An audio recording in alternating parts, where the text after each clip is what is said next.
atop Stage 1 this locks Falcon load. 9. Oops, sorry. Stage 1 locks load is now complete. There we go. So now, in just over a minute's time, we'll be getting into the final section of the countdown, the hot end of the countdown, quite literally, as it ends with the ignition of those engines. Pun token Under 2 minutes to go now. Thank you very much, Sawyer. I'll deposit it in my pun token bank, if I had such a thing. And now Stage 2 locks load is complete as well. So far, everything continuing to follow the timeline as expected. With that, that also means that Falcon 9 is fully loaded with all of its propellants. You see that wonderful last vent there from the side, spewing off into the Floridian air. One final purge of that line, which again indicates that the second stage locks load is complete, clearing out anything that may be remaining in that lines because you don't want it accidentally interacting with the flames of the rocket itself and causing potential damage. Had another little puff there from the strong back ever so slightly as we now approach the final 60 seconds of the count here for USSF 124 from Space Launch Complex 40 at the Cape Canaveral Space Force Station in Florida. We're under a minute to go now. All of those vents now starting to wrap up. The vehicle's nice and frosty.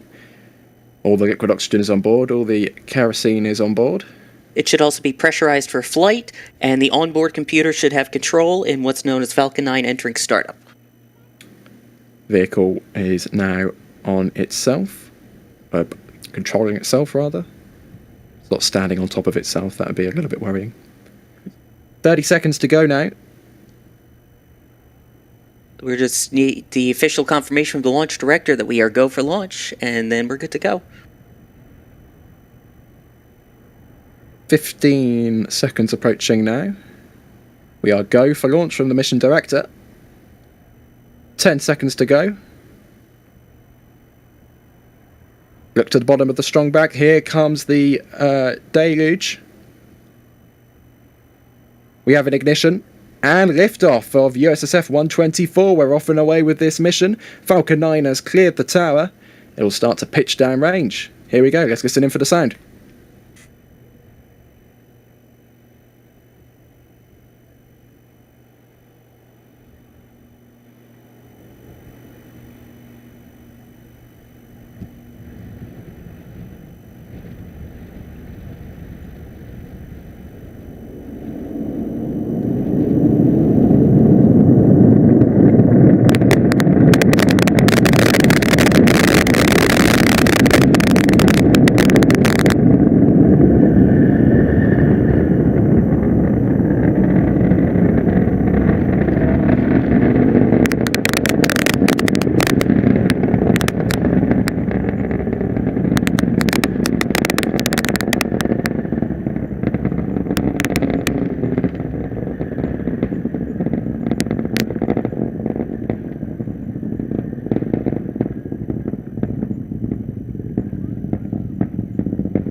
We're a minute and 12 seconds into flight on auto track here. We're through max Q, the moment of peak aerodynamic pressure on the vehicle. We can still hear that crisp crackle from the base of Falcon 9 B-1078 lifting these 6 payloads.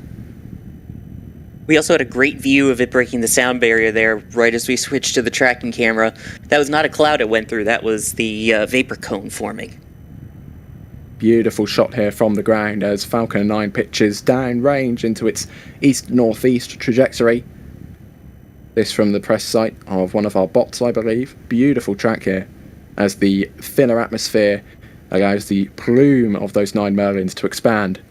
And we should be approaching first stage engine cutoff, or MECO, in 15 seconds time.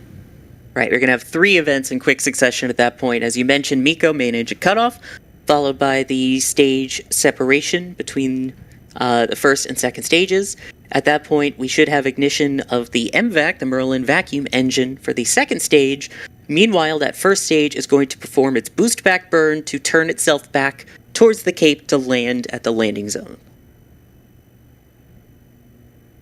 There's MECO, and I can see 2 separate objects, and there's a boost back burn from the first stage and the second stage is continuing on to orbit. You can see them there. First stage just leaving the frame to the top. Second stage is on the bottom. Love when you get that plume interaction. Even though the sun is still shining brightly, we can see there from the ground that little point of light in the sky is the vehicle still firing its engine. Seems like at this point, SpaceX is not going to give us views of the payload given its classified nature, so we will keep an eye on the first stage here from their views, and we will also use our camera still to track stage 2 as long as we can. And the low sun is refracting through the atmosphere wonderfully to give us these wonderful lighting conditions on the vehicle as the boost back burn continues, which will be ending should be right now.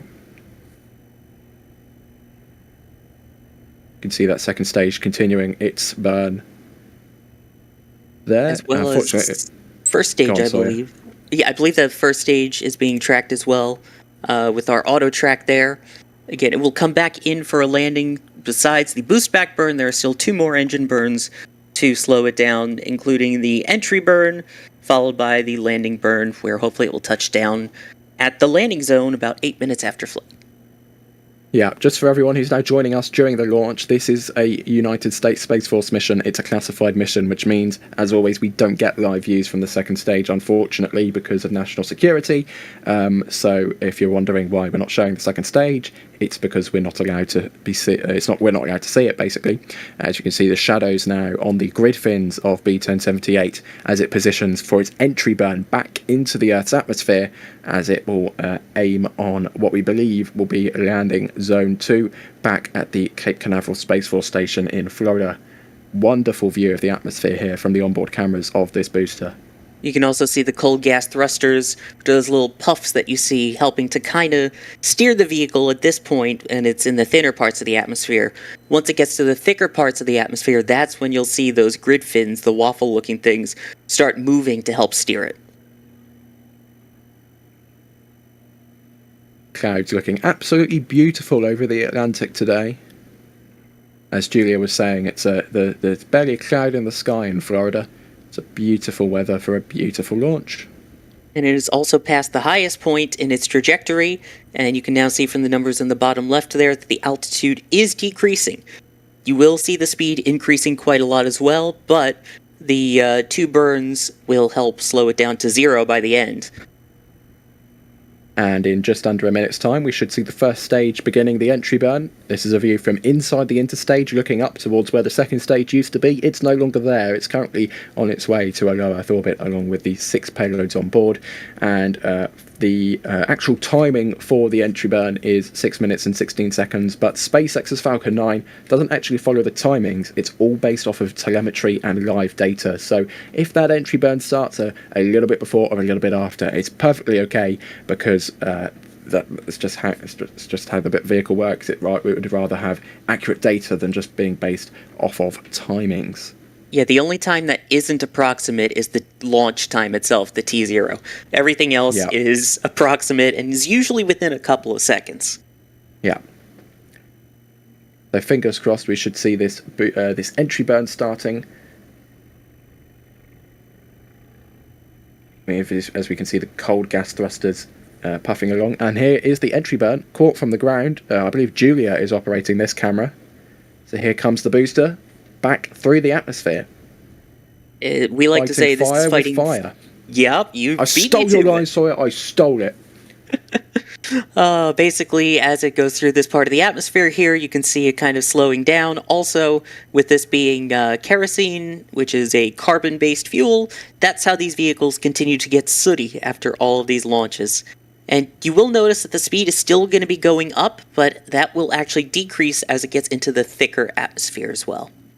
And you could actually see there, the Falcon just did a big turn to the right, it appeared in this view. It's actually now pitching that back towards the landing zone, because at the point of the entry burn, the Falcon 9 isn't actually on a trajectory to hit the landing zone. It aerodynamically steers itself with the grid fins, which is why on the CRS-16 mission, when the grid fins broke, that's why the vehicle didn't hit the ground. It splashed down in the ocean. This is in order to save or help protect people and equipment on the ground. We're getting a beautiful view of the skid strip here at the Cape Canaveral Space Force Station as the Falcon 9 now heads back down for its RTLS landing at landing zone 1. Here it is.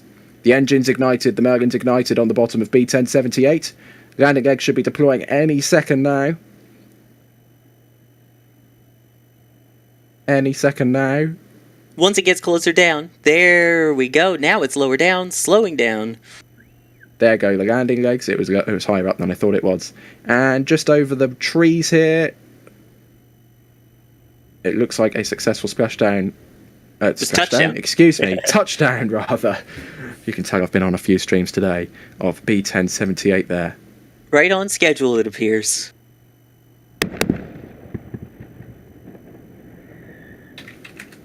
There we go, touchdown. X marks the spot, pretty much dead center. That is amazing, and for those who like the numbers, that is, if I recall correctly here, the 198th successful landing in a row since the previous failure.